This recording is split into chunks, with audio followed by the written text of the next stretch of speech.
नमस्कार, मैं हूं अंकुर। आप देख रहे हैं सत्य न्यूज़। एक नजर डालते हैं अब तक की सुर्खियों पर। केंद्रीय मंत्री स्मृति ईरानी ने कांग्रेस नेता राहुल गांधी के मोहब्बत की दुकान वाले बयान पर कहा है कि जब राहुल गांधी मोहब्बत की बात करते हैं तो क्या इसमें सिखों की हत्या और राजस्थान से महिलाओं के अपहरण की घटना को भी शामिल करते हैं। इसके साथ ही स्मृति ईरानी ने कांग्रेस नेता राहुल गांधी पर आरोप लगाया कि उनका भरोसा देश के लोकतंत्र से उठ गया है। उन्होंने कहा कि उनका मोहब्बत देश के लोकतंत्र के खिलाफ विदेशी ताकतों से हस्तक्षेप की मांग के लिए विवश करता है। दावा किया कि लोकसभा चुनाव के नजदीक आते ही इस प्रकार की गतिविधियों का बढ़ना इस बात का संकेत है कि सत्ता की भूख में वो देश की लोकतांत्रिक प्रणाली पर चोट करने पर आमादा हैं। ईरानी ने कहा कि जब आप मोहब्बत की बात करते हैं तो क्या इसका मतलब उन लोगों के साथ साझेदारी करना है जो भारत के लिए अड़चनें खड़ी करना चाहते हैं? जब आप मोहब्बत की बात करते हैं तो क्या वो मोहब्बत आपको अपने ही लोकतंत्र के खिलाफ बाहरी लोगों के हस्तक्षेप की मांग करने के लिए मजबूर करती है?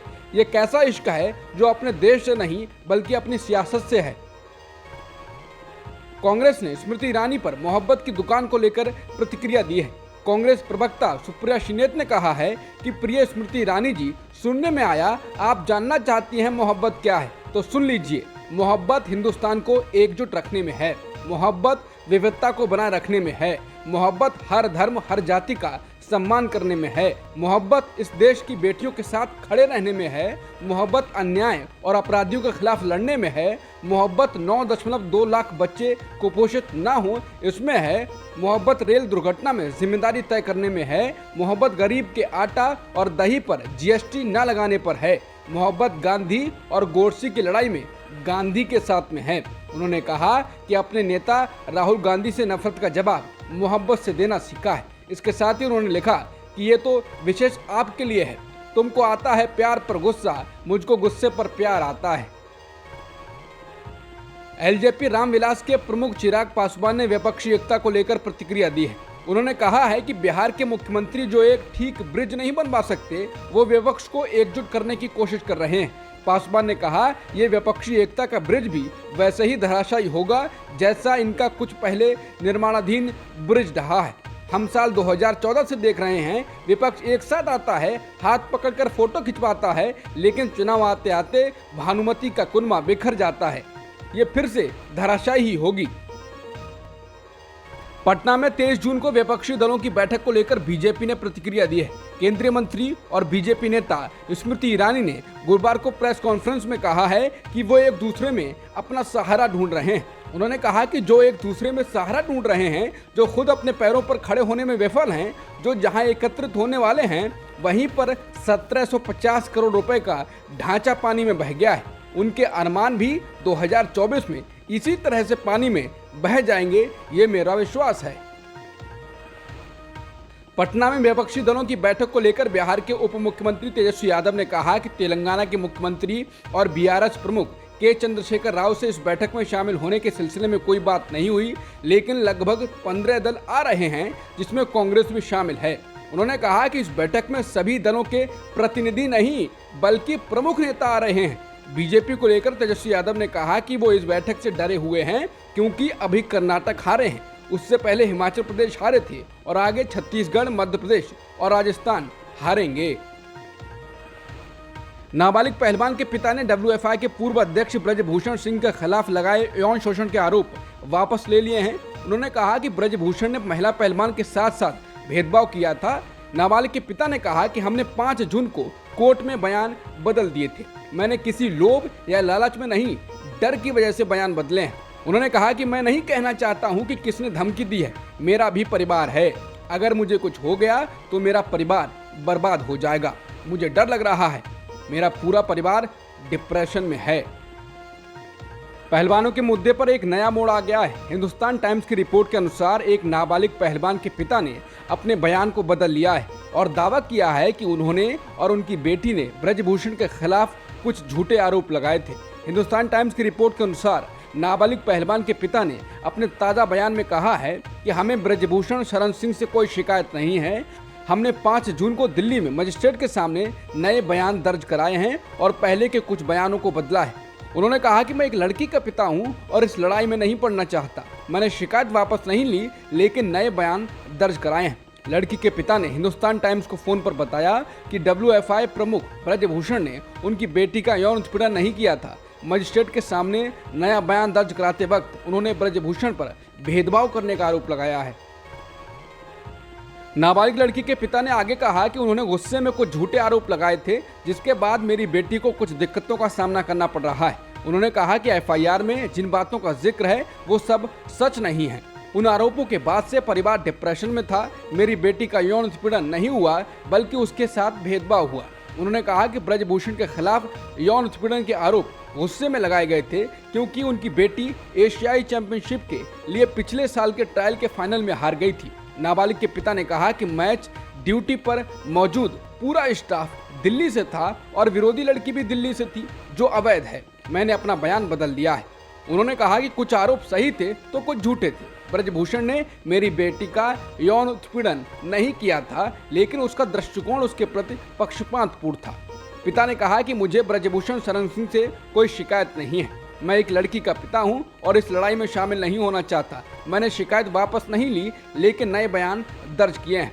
बता दें, इससे पहले पीड़िता के पिता ने ब्रजभूषण सिंह पर यौन उत्पीड़न का आरोप लगाया था। RSS के अंग्रेजी मुखपत्र ऑर्गेनाइजर ने कर्नाटक चुनाव के बाद एक लेख प्रकाशित किया है, जिसमें कहा गया है कि ये समय आत्मनिरीक्षण का है।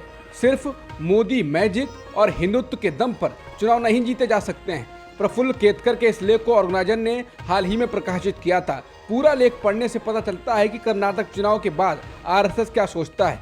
प्रफुल्ल केतकर ने ऑर्गेनाइजर में लिखा है कि कर्नाटक विधानसभा चुनाव के नतीजों ने कई लोगों को चौंकाया है। हालांकि ये चौंकाने वाले नहीं हैं। परिणामों और संभावित प्रभाव का विश्लेषण करने के लिए विविध राय होगी। हालांकि इसके जरिए 2024 के आम चुनावों में कांग्रेस पार्टी के पक्ष में परिणाम निकलना एक साहसिक प्रस्ताव है। ये निश्चित रूप से आमतौर पर विपक्ष और विशेष रूप से कांग्रेस पार्टी का मनोबल बढ़ाएगा। लेकिन इन नतीजों को अलग करके देखें तो राजनीतिक दलों और आम मतदाताओं के विचार करने के लिए कुछ बिंदु हैं। RSS के अंग्रेजी मुखपत्र ऑर्गेनाइजर में प्रफुल्ल केतकर लिखते हैं कि भाजपा के लिए स्थिति का जायजा लेने का यह सही समय है। आगामी चुनावों में क्षेत्रीय स्तर पर मजबूत नेतृत्व और प्रभावी डिलीवरी के बिना प्रधानमंत्री मोदी का करिश्मा और हिंदुत्व ही पर्याप्त नहीं होगा। कर्नाटक में बॉम्बे सरकार के खिलाफ भ्रष्टाचार के आरोपों की ओर इशारा करते हुए और चुनाव परिणामों को आश्चर्यजनक लेकिन चौंकाने वाला नहीं बताते हुए संपादकीय में कहा गया है कि प्रधानमंत्री मोदी के केंद्र में सत्ता संभालने के बाद पहली बार भाजपा को विधानसभा चुनाव में भ्रष्टाचार के आरोपों का बचाव करना पड़ा। उन्होंने ये भी कहा कि नतीजे 2024 के चुनावों से पहले कांग्रेस को बढ़ावा देंगे।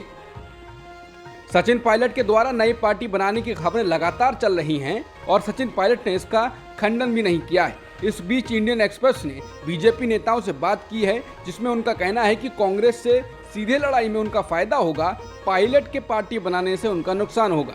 भाजपा के अनुसार राजस्थान में अधिक पार्टियों की उपस्थिति गहलोत के नेतृत्व वाली कांग्रेस सरकार को सत्ता से हटाने को कठिन बना सकती है। बीजेपी नेता का कहना है कि जब बहुत सारे खिलाड़ी होते हैं तो सरकार विरोधी वोट भी विभाजित हो जाते हैं। बता दें, आम आदमी पार्टी राज्य की अधिकांश 200 सीटों पर उम्मीदवार उतारना चाह रही है। वहीं भारतीय ट्राइबल पार्टी, राष्ट्रीय लोकतांत्रिक पार्टी और राष्ट्रीय लोकदल भी चुनाव में उतरेंगे।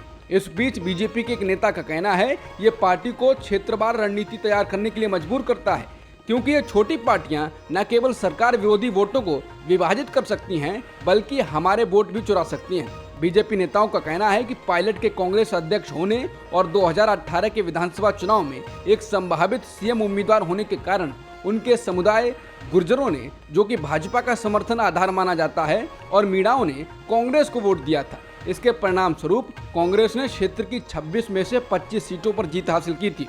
कुछ भाजपा नेताओं ने बताया कि पायलट के कांग्रेस से अलग होने और नई पार्टी बनाने की स्थिति में भाजपा इन क्षेत्रों में अपना समर्थन आधार हासिल करने में सक्षम नहीं हो सकती। उन्होंने कहा, लेकिन अगर पायलट कांग्रेस में बने रहते हैं तो भाजपा अपने उम्मीदवारों के लिए अपने वोट बैंक को काफी हद तक वापस पाने में सक्षम होगी। यूपी समेत तमाम स्थानों पर कभी पुलिस सुरक्षा में तो कभी अदालत और जेल में कथित अपराधियों को गोली मारी जा रही है। इन हत्याओं पर राज्यसभा सांसद कपिल सिब्बल ने सवाल उठाया है। उन्होंने सीधे देश के गृह मंत्री अमित शाह से सवाल किया है। बता दें यूपी की राजधानी लखनऊ में कल बुधवार को गैंगस्टर और राजनेता मुख्तार अंसारी के सहयोगी संजीव माहेश्वरी जीवा की एक अदालत परिसर में गोली मारकर हत्या कर दी गई।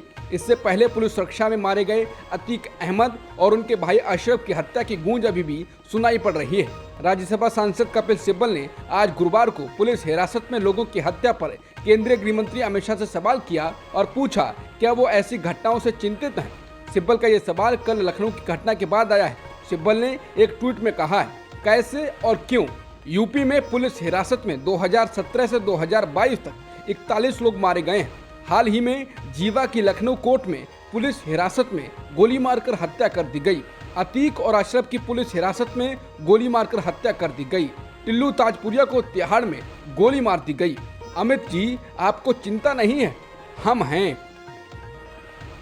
भारतीय रिजर्व बैंक ने आज प्रमुख उधारी दर यानी लैंडिंग रेट को 6.5% पर अपरिवर्तित रखा, यानी कोई बदलाव नहीं किया है। आरबीआई गवर्नर शक्तिकांत दास ने कहा कि मौद्रिक नीति समिति ने आम राय से रेपो रेट को नहीं बदलने का फैसला किया है। उन्होंने कहा कि महंगाई को काबू करने के लिए समिति तुरंत और उचित रूप से नीतिगत कार्रवाई करना जारी रखेगी। बता दें, लैंडिंग रेट उसे कहते हैं जिस दर भारतीय रिजर्व बैंक सभी बैंकों को पैसा उधार देते हैं।